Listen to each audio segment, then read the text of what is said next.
A tourist is backpacking through the Highlands of Scotland, and he stops at a pub to get a drink, and the only people in there is a bartender and an old man nursing a beer, and he orders a pint, and they sit in silence for a while, and suddenly the old man turns to him and goes, "You see this bar?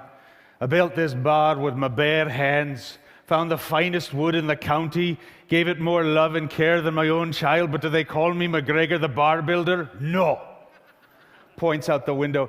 "You see that stone wall out there? I built that stone wall with my bare hands, found every stone, placed them just so through the rain and the cold, but do they call me McGregor the stone wall builder? No." Points out the other window. "You see that pier on the lake out there? I built that pier with my bare hands, drove the pilings against the tide of the sand, plank by plank, but do they call me McGregor the pier builder? No. But you one goat."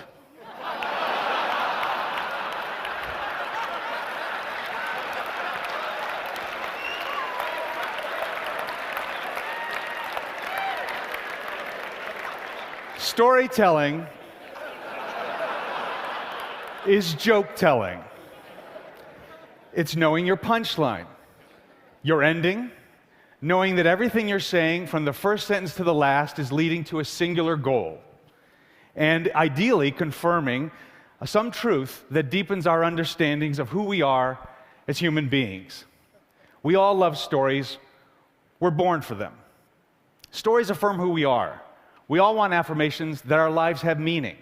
And nothing does a greater affirmation than when we connect through stories.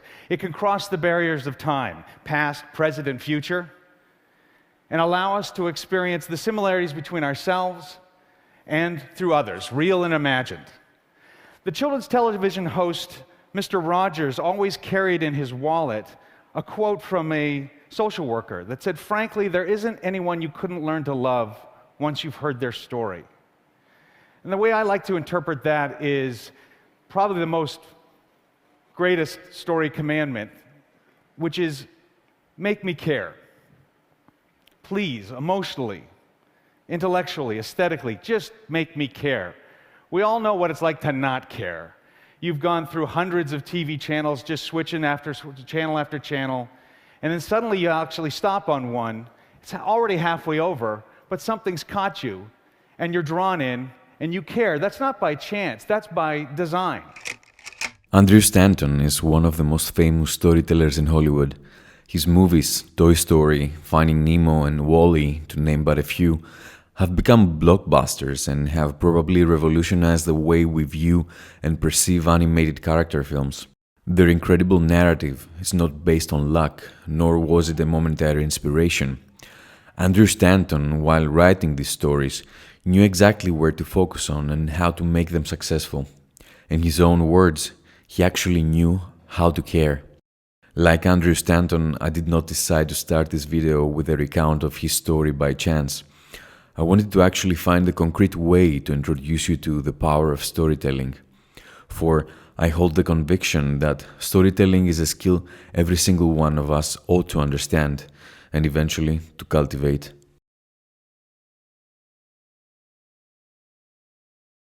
I will try to illuminate the essence of a great story by narrating a modified excerpt from the short story Scheherazade by the great novelist Haruki Murakami. When I was young, I loved listening to my grandfather tell me stories. I didn't know whether his stories were true, invented, or partly true and partly invented. I had no way of knowing. Reality and supposition, observation and pure fancy seemed jumbled together in his narratives. I therefore enjoyed them as a child might without even asking too many questionings. What possible difference could it make to me after all if they were lies or truth, or a complicated patchwork of the two? Whatever the case, my grandfather had a gift for storytelling that touched me in my heart. No matter what sort of story it was, he managed to make it special. His voice, his timing, and his pacing were all flawless. Enthralled, I was able to forget the reality that surrounded me, if only for a moment.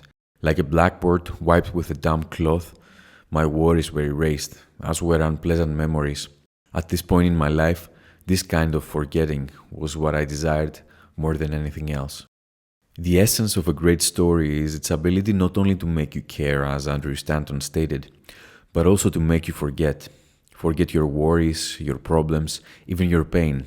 The story helps you enter a new, magical world that is extremely appealing. The person who helps you achieve such a thing automatically becomes extremely appealing too. So, why is this actually happening? What kind of process occurs in our brains that can help us experience all of the feelings evoked by a great story? Let's say you are in a meeting room and you have to attend a PowerPoint presentation by one of your colleagues. During this process, two parts of your brain, the Broca's area and the Wernicke's area, are activated. These are the language processing areas which help us decode words and determine meaning. Other than that, they don't do anything. Therefore, when this process takes place alone, it is almost impossible for our brains to feel engaged with the speaker, and we consequently lose interest. When we are being told a story, however, things change dramatically.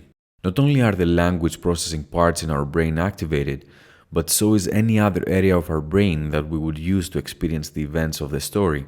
In essence, you're not just listening to a story, you're making yourself part of it.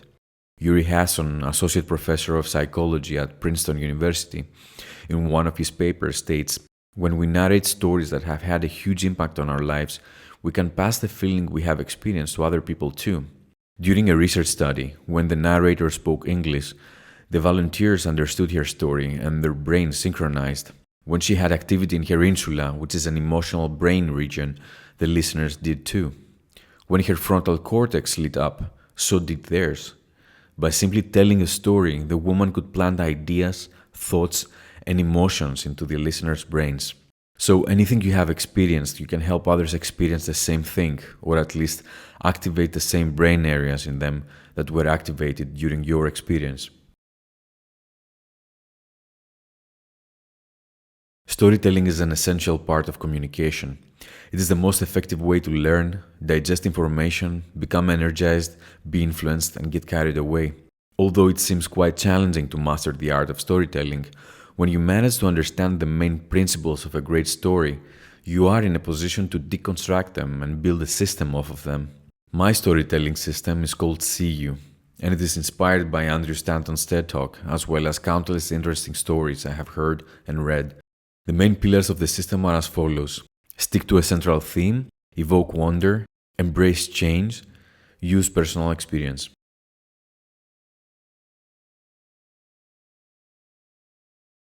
As Andrew Stanton states, all well-drawn characters within a story have a spine.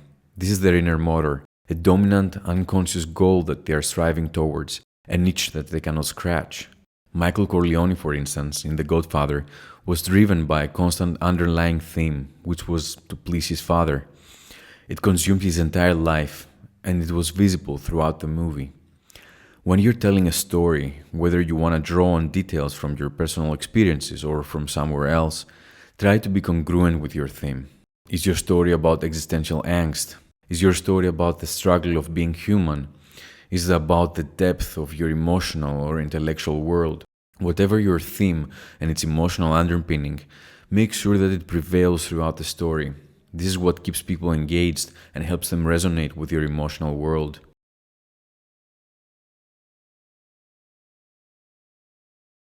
And that's what I think the magic ingredient is, the secret sauce, is can you invoke wonder? Wonder is honest, it's completely innocent, it can't be artificially evoked.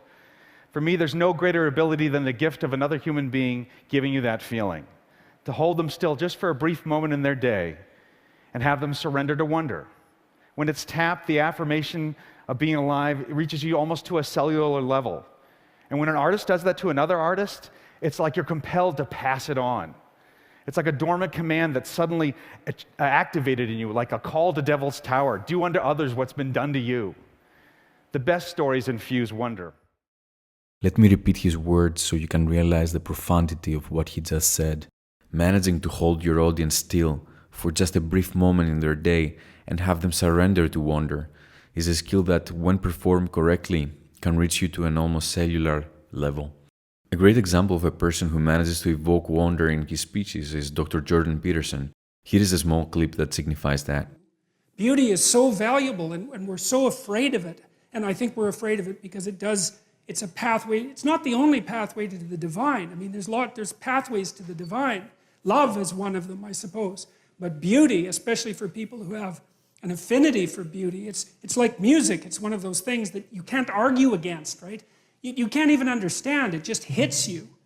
And it shows you, well, it shows you the ideal. That's one way of thinking about it. But it also shows you, I think, it's like a vision of the potential future. It's something like that as well, that if we just got our act together and beautified things, that's the place that we can inhabit, and that would ennoble us. And that's why this Jerusalem, the heavenly city, is paved with gemstones. You know, they're crystalline, they emit light, and yeah, it's the proper dwelling place for an enlightened consciousness. Beauty is the proper dwelling place for an enlightened consciousness. And we ignore it at our spiritual and economic peril. It's obvious that beauty, there's almost nothing more valuable than beauty. He has this incredible ability to talk about big ideas and attempt to answer life-defining questions just by choosing topics that can speak to our unconscious mind and help us feel immediately engaged. Wonder is strongly associated with themes that are not commonly experienced in our everyday lives, or with situations that flirt with the idea of the extraordinary and are difficult to achieve. Whenever you want to spice up your story with wonder, try to think of events where the protagonist exceeded the expectations of his or her surroundings and accomplished something beautiful and extraordinary.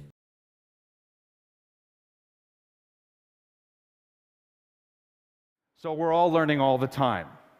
And that's why change is fundamental in story. If things go static, stories die, because life is never static. In 1998, I had finished writing Toy Story and A Bug's Life, and I was completely hooked on screenwriting. So I wanted to become much better at it and learn anything I could. So I researched everything I possibly could, and I finally came across this fantastic quote by a British playwright, William Archer. "Drama is anticipation mingled with uncertainty." It's an incredibly insightful definition. When you're telling a story, have you constructed anticipation? In the short term, have you made me want to know what will happen next? But more importantly, have you made me want to know how it will all conclude in the long term? Have you constructed honest conflicts with truth that creates doubt in what the outcome might be? An example would be in Finding Nemo. In the short tension, you were always worried, would Dory's short-term memory forget whatever she was being told by Marlin? But under that was this global tension of, will we ever find Nemo in this huge, vast ocean? Change and anticipation is what makes us crave for more. Andrew Stanton knows that pretty well, and at some point he makes this excellent comment. Make the audience work for their meal. Give them just enough so that they want to find out more. Humans are born problem solvers. We are compelled to deduce and to deduct because this is what real life actually looks like. It is this well-organized absence of information that will draw us in. Give your audience a 2+2 in a story, never give them a 4. The elements you provide and the order you place them in is crucial to whether you will succeed or fail in engaging with your audience.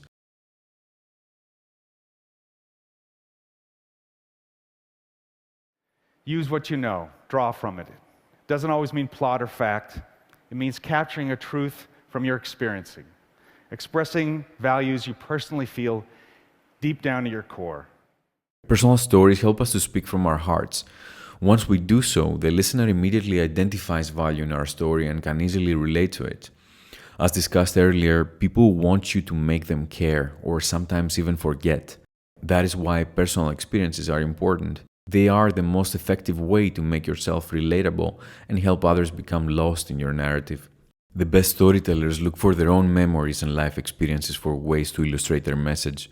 What events in your life make you believe in the idea that you're sharing? The whole world is built on stories. Religions, political parties, companies, and various social groups are using storytelling to promote their ideas. As Yuval Noah Harari wrote in Sapiens, humans think in stories, and we try to make sense of the world by telling stories. I don't know which stories are the best, but there is one thing I know for sure. If you're not capable of writing your own story, other people will write it for you. Hey guys, hope you enjoyed today's video. If you did, make sure to like, subscribe, turn on notifications, and comment below something cool please, so that more people can discover it. If you want to watch more videos from my channel, check out this one and this one. Take care, see you soon. Adrian out.